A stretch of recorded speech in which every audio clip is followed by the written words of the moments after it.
Hi guys, welcome back to my channel. Thank you so much once again for tuning in. Today I'm going to be talking about loving yourself, how to love yourself. This is actually the second attempt on filming this video. The first time I had filmed the entire thing all the way through, and when I went to edit it, I noticed something. Take a look. Yeah, I had done the entire thing with lipstick on my teeth. So this time I made sure that my pearly whites were actually white and didn't have any speckles of lipstick. So yeah, I think they're okay. Think they're looking okay this time.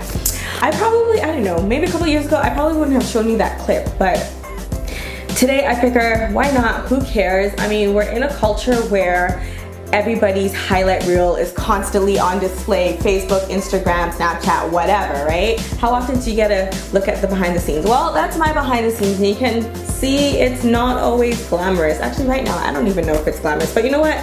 That's okay. I've just come to accept myself just as I am, for who I am. It was a long road, but I just figured this is my best. I'm giving it all I got, and flaws and all, this is who I am, world. It was a process to get to that point. However, I believe the key to loving yourself is knowing who you are, and you come to know who you are by knowing whose you are. And the Bible says that Christ died for us while we were still sinners, while we had no indication of right from wrong and we didn't know any better. He gave his life for us. He made that ultimate sacrifice because he loved us that much. And so the least I can do is try to accept myself for who I am and not be so hard on myself, because God says some pretty remarkable things about me and about you. He thinks you're amazing. He says you are fearfully and wonderfully made in the belly of your mother, in the womb. He stitched you together bit by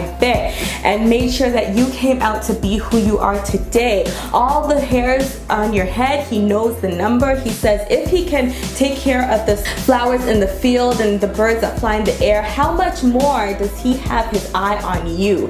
That is the depths to which he cares for you. He loves you. He says that he knows you by name. And so this is the God that we serve. He thinks you're incredible, and he felt it was so worth it to trade his life for yours. And so that little bit of information is what gave me the boost I needed to start trying to shift my perspective and see myself as in a more positive light, really.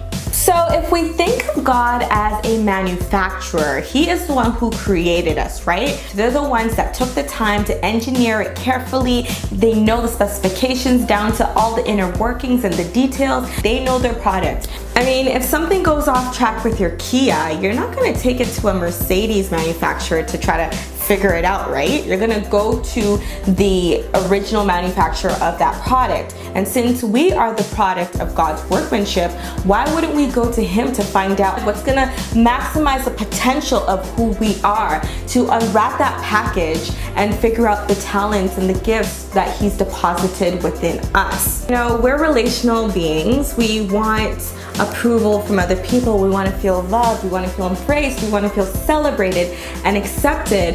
And with that, we sometimes give away our power and we live and die by their opinion. But guess what? Before anybody had an opinion, you had a purpose. And that purpose came from the God who made you. A lot of times we end up giving away our power and identity to something else or someone else, be it money, a career, whatever rubric we've created ourselves to measure ourselves against. However, none of them can truly tell you who you are. None of them hold your value. None of them have that authority. So how about we take that back and put it into the hands of the one who is sovereign, the one who knows exactly what you were made to do in this world. Matthew 25 verse 14 to 30 pretty much tells you not to compare your behind the scenes to other people's highlight reels. There you will find the parable of the talents, where a master gives certain amounts of money to his servants. So the first servant he gave, let's say $5,000. To the second he gave $2,000, and to the third he gave $1,000. So he went away on a trip, and after some time he came back and he called his servants to figure out what they had done with his money. The first one had invested it and doubled the $5,000, and he had $10,000 at that point. The second one also invested it and ended up with $4,000. Now the last one pretty much said, hey, you gave them $5,000, you gave this guy $2,000, you only gave me $1,000, so I just dug a hole and hid it. The master is like, if you're going to live that way, that will be a complete waste of possibility or opportunity, because right from receiving it, you're comparing it to what other people have.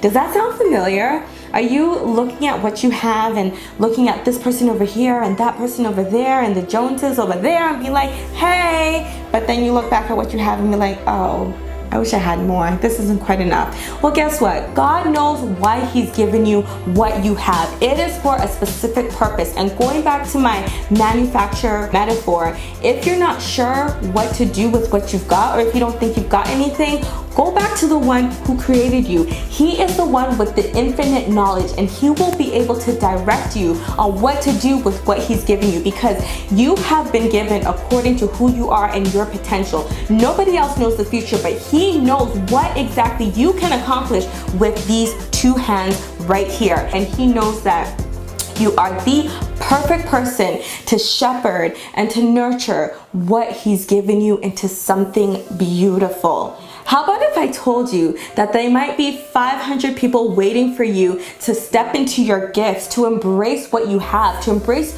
who you are as you are in order to change their lives? What if I told you that there was a slum village in the Philippines or somewhere halfway around the world that was waiting for you to step into your gift and embrace and nurture and cultivate what you've been given? Kind of makes you think differently, huh? Maybe it's just the person across the street, maybe it's a neighbor, maybe it's a coworker. The point is that you are who you are for a specific reason, and if you ever lose your course, go back to the navigator. Thanks for watching, guys. I'll see you next week. Bye.